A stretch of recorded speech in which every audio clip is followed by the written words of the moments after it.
All right, so we're going to set up and solve equations. You will have this on the test. Did you have a question? Yeah, right up there. So we're gonna have a part where you get a point for the equation and then a point for the answer. I understand that not all the time do you need the equation to find the answer, but you're gonna have to on the test. So for number one, it says Kayla's bike rents bikes for $13 plus $4 per hour. Matt paid $45 to rent a bike. For how many hours did he rent the bike? I'm just gonna use X for the hours. All right, so I know that he had a total of $45. That means I'm gonna have it equal to 45.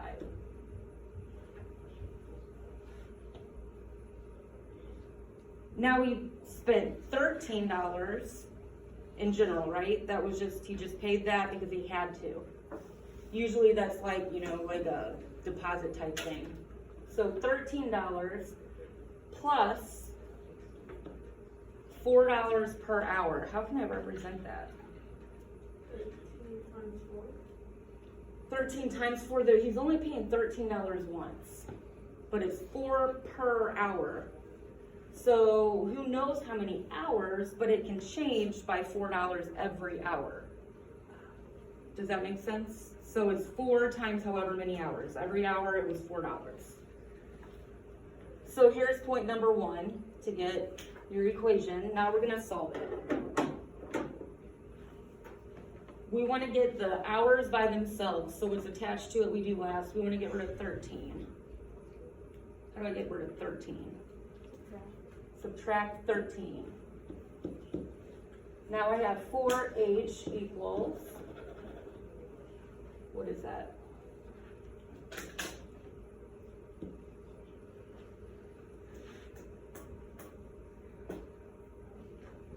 And now what do I do, Peyton? Do you know?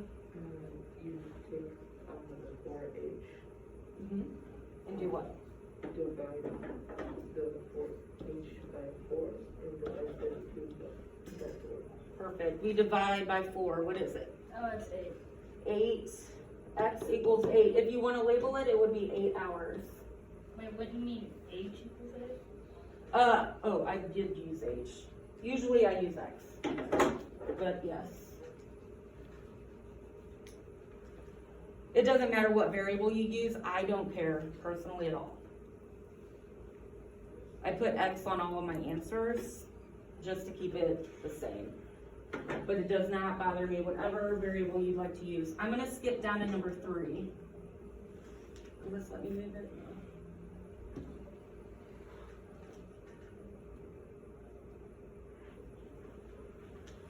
All right, so number 3. It says Michaela had $20 to spend on 6 raffle tickets. After buying them, she had $8. How much did each raffle ticket cost?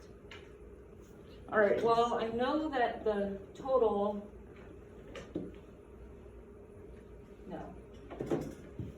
the total after she sold them or bought them was 8.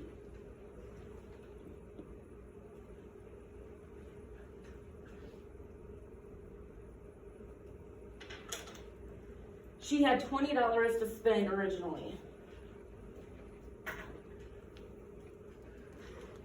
Now it costs, we don't know, but we know she bought 6 tickets. So if you have 20, do I add to the amount of money I have, or do I subtract from the amount of money I have? You subtract. Subtract, because we're buying. So it's minus 6 raffle tickets. I'll use an X for tickets. I should have used an X on the last one because I put that. Okay, so same concept. We're gonna do the inverse to get that X by itself to find out how much each ticket costs. So leave the minus 6X here, get rid of 20, subtract it. It goes away. On this side, we're left with negative 6X equals, what is 8 minus 20?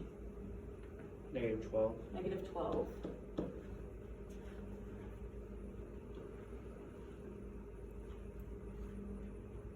And now I need to divide by what?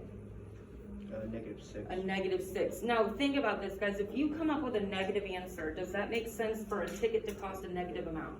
No. No. So just make sure you're paying attention to whether it makes sense or not. So divide by the negative and the negative, it gives us a positive what? 2. $2 per ticket. I don't care if you label.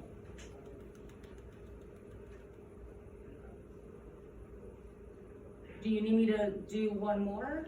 Yeah. Okay. Let's do 6. No reason, I'm just picking 6.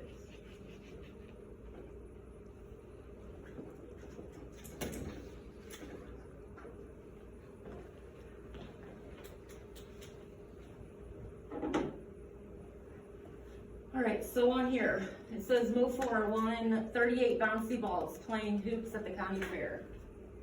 At school, he gave 3 to every student in his math class.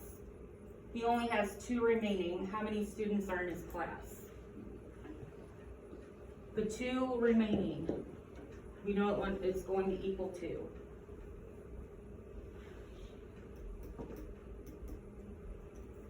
And I'm gonna put 38. I agree, so 38 is over here. He started with 38, and he gave 3 to every student. So am I adding to 38 or am I subtracting to 38? Subtracting. I'm taking 38 and 2 for every student. I don't know how many students there are yet. Oh, 3.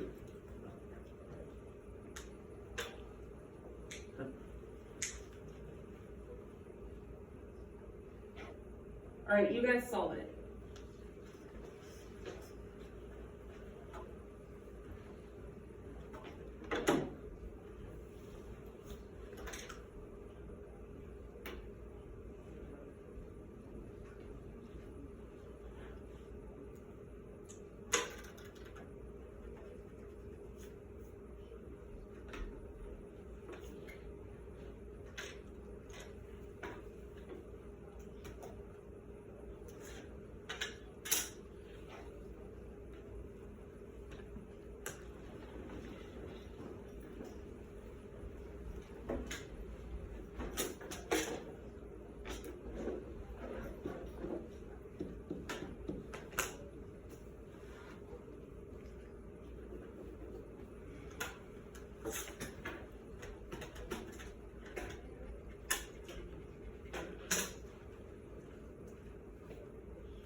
Did you subtract 38 first?